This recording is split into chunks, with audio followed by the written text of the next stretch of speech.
behalf of the Monroe Local School District and the Board of Education, we'd like to assure you that we've taken numerous steps to correct the issues that we've been facing.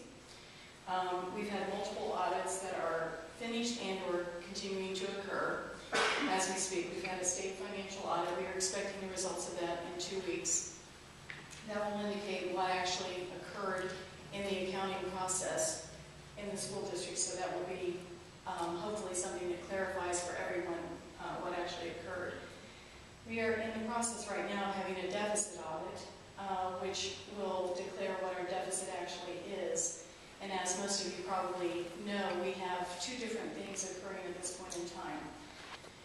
We have a bond retirement fund issue, and we have an operating deficit. The operating deficit amounts to about the money that we cash flow borrowed last fall. The large deficit that we face is the $3.1 million that was inappropriately spent out of the bond retirement fund. And at this point in time, we've worked with the State Department, the state auditors, the Attorney General's office, and we're waiting for a judgment on whether or not we can pay that back over time. As you know, that started in 2005 and continued through last year. So that's a debt that was incurred over a number of years that we're hoping we have some time to pay back. With your support and your help with this ordinance that you're talking about today, we could avoid, we hope, fiscal emergency, which would help us with the cuts that we've made, $2.2 million worth of cuts for next school year. We can start to recoup some of the money that we have lost through the deficit spending. We also have a performance audit that's occurring. That audit will be done in about a month's time. That will tell us whether or not the school district in all the areas, human resources, finances, transportation, and facilities, is comparable to other districts in the state that we're compared to. So there'll be 3 different school districts that we're compared to. That will give us some ideas for decisions that we might need to make in the future for tightening up or shoring up the school district. We've made numerous changes in our policies and procedures for the Treasurer's Office and the Treasurer. I have those here if you'd like to see a copy of those. We have the Treasurer now required to report bond retirement funds directly to the board once a month. The Treasurer is required to report using the state software, not generated reports. So that's clearly from the monetary side. It would be right there in the software and reported out to the board. Finance meetings are occurring monthly between a board subcommittee and the Treasurer. Bank statements are now balanced monthly. This was never done. And all accounting practices have become best practices in accounting. You spoke about the audit information. That's the same thing that's now occurring in the school district. The best thing about all of this is that we now have a CPA as the Treasurer. She was hired by the Board of Education, and she also has been an auditor for the state of Ohio, and she's been a Treasurer for 12 years. So her financial background is stellar, and we're very, very excited about that. All spending has been frozen since we found out about this information. We only buy paper and we don't even buy pens anymore, Mr. Hickman. So we feel the same situation that you do. The district is pursuing every legal avenue that we possibly can to help us out with this. Professional misconduct letter was sent to the Ohio Department of Ed about the former treasurer's actions by the Board of Education. Schools have been restructured for next year to save cost on teachers as well as on our bus routes.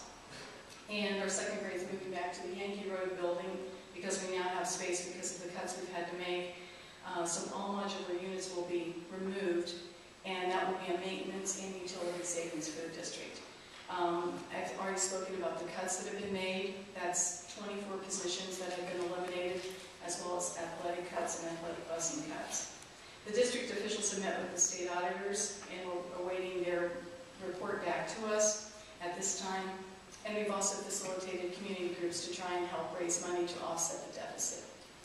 So we continue to look and search for ways to save money as well as ways to defeat the deficit that we're looking at. and I wanted to respond to you and thank you, first of all, for even considering this.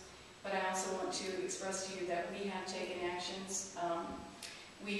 My administrative team, I work in the operating side of the district, the treasurer works on the financial side.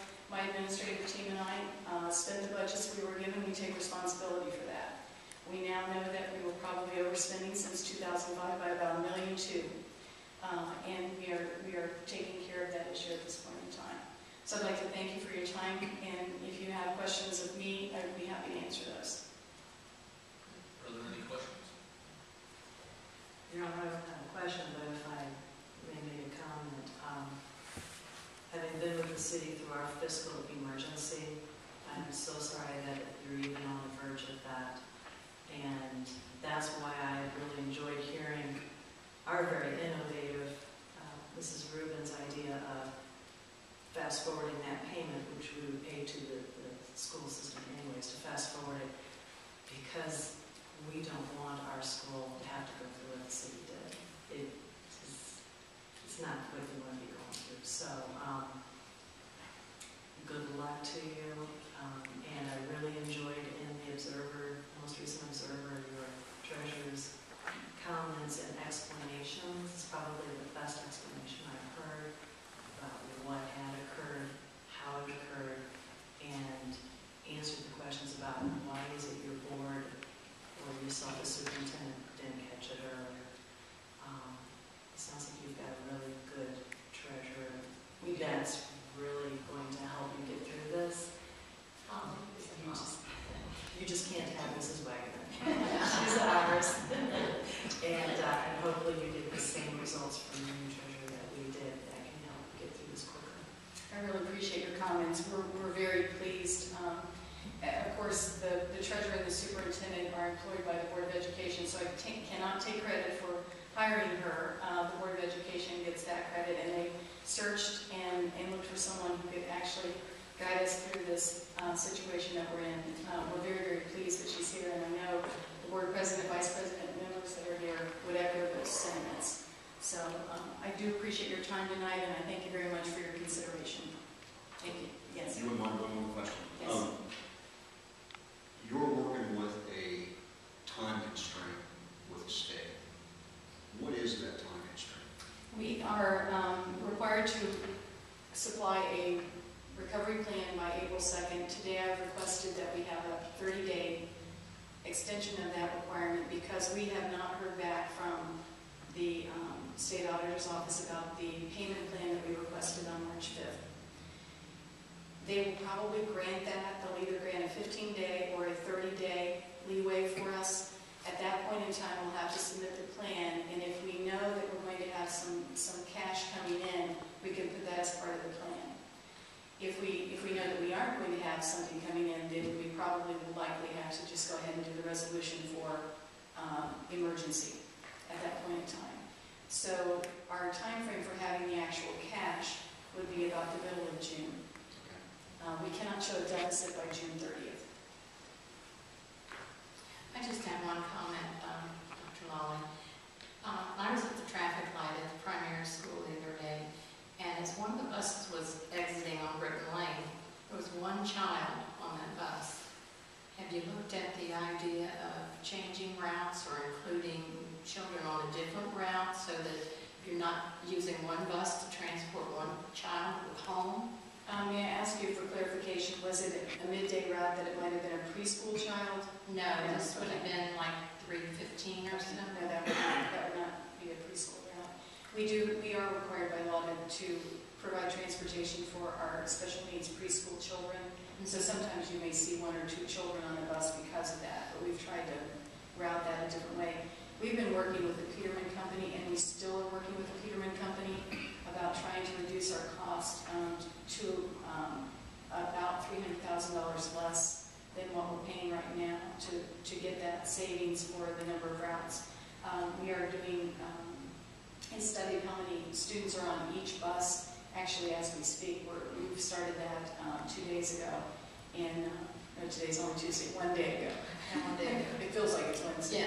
Yeah. We started that yesterday with Mr. Vidlack, our business director, And we've started to count those children ourselves to make sure that we are getting